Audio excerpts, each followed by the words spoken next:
Olá, tudo bem? Eu estou gravando este vídeo para lhe propor um teste para você mesmo descobrir se você tem um raciocínio lógico e coerente. O teste é muito simples.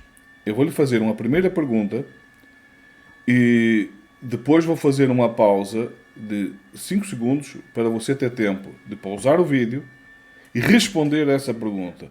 E só depois você vai ouvir o resto do vídeo, aonde eu vou lhe fazer outras perguntas.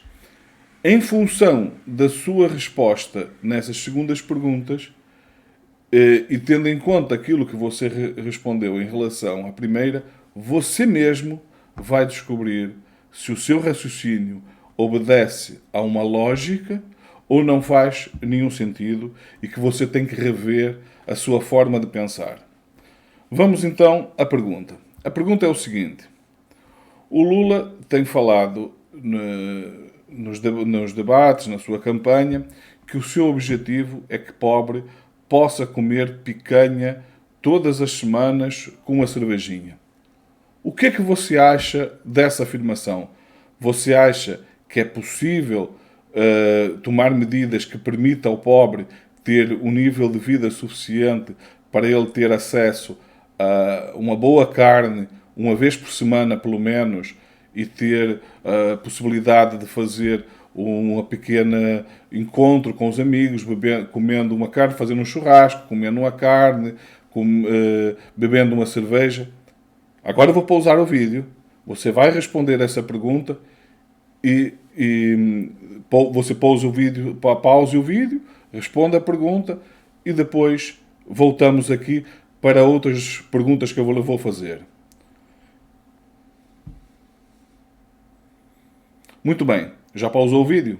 Então vamos lá à segunda pergunta. A segunda pergunta é o seguinte: por que é que você acha que, por exemplo, na Suécia, as pessoas têm acesso ao mesmo tipo de educação, quer seja, no caso, o rei, ou o filho do rei, quer seja o filho da pessoa mais pobre, mais humilde? Se na Suécia isso é possível, por que é que não seria possível no Brasil? Outra pergunta.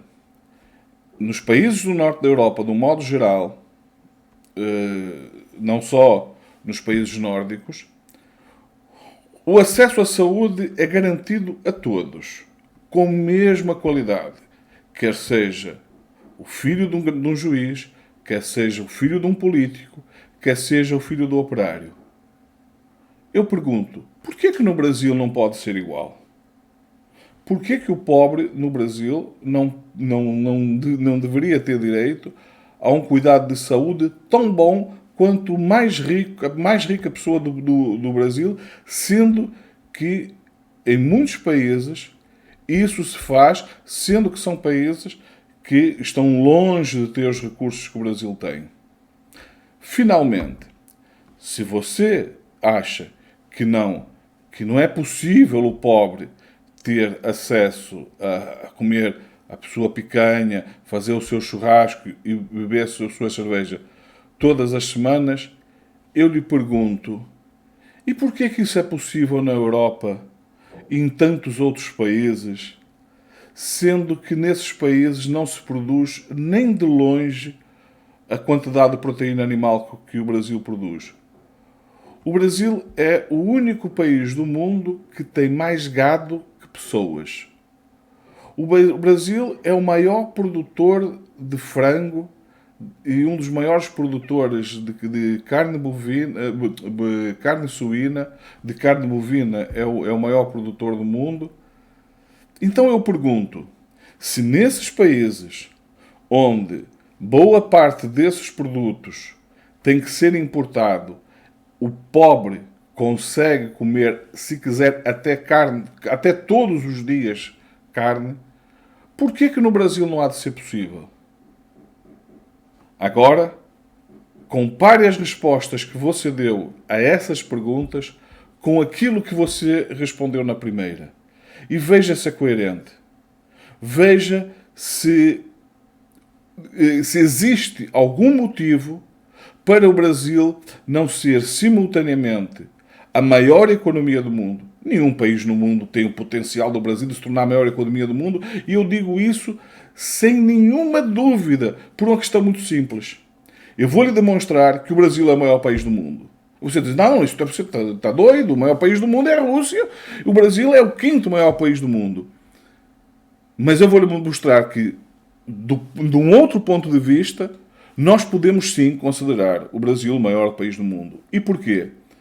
Porque, ao contrário de todos os países maiores do que o Brasil, além de ter uma área agricultável pelo menos tão grande quanto esses países, ela, na verdade, é o dobro, o triplo ou até o quádruplo de muitos desses países. E por uma razão muito simples. É que o Brasil consegue fazer, no mínimo, 2 safras por ano. Na Europa, não existe um único país que consiga fazer isso. Na Europa, tem uma safra de verão.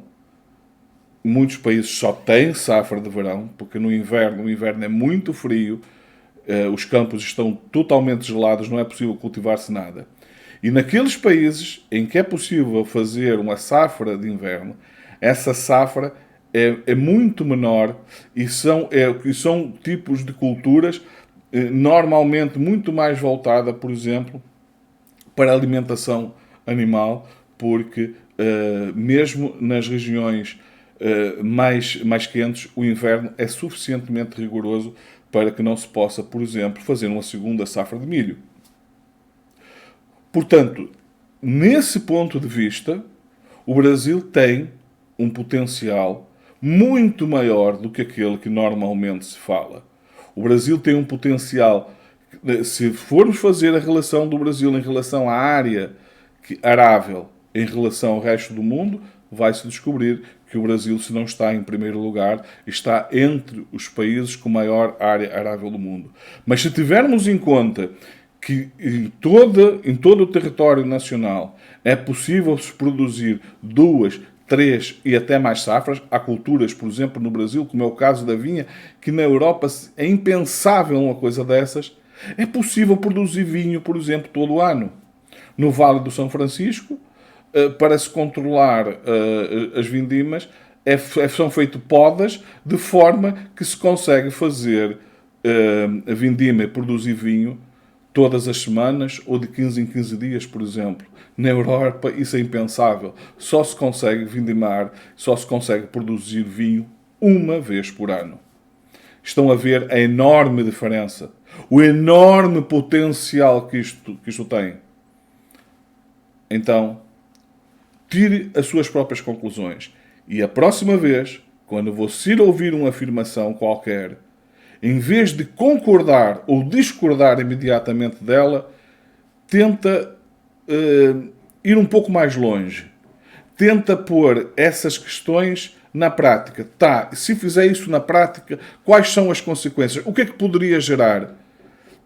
E você vai ver que provavelmente a pessoa que lhe está a transmitir uma informação, quer seja pela positiva, quer seja pela negativa, ou não sabe o que está a dizer, ou está a tentar manipulá-lo.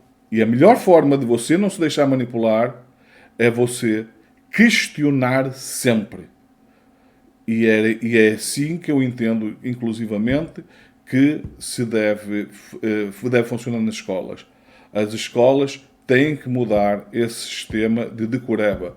Os alunos têm que aprender desde o infantário até a sua vida profissional e levar para o resto da vida a ideia de que eles só aprendem e só conseguem evitar ser manipulados se tiverem um raciocínio crítico, puser em dúvida tudo aquilo que é ensinado, não no sentido negativo, como muitas vezes as pessoas depois levam isso para o outro lado e acaba por negar coisas que são inegáveis, como, por exemplo, negar que a Terra é uma esfera e dizer que a Terra é plana. Isso é absurdo, portanto, isto não faz sentido negar-se isso, não faz sentido negar aquilo que já é uma certeza, mas duvidar, questionar, é isso que as crianças deveriam aprender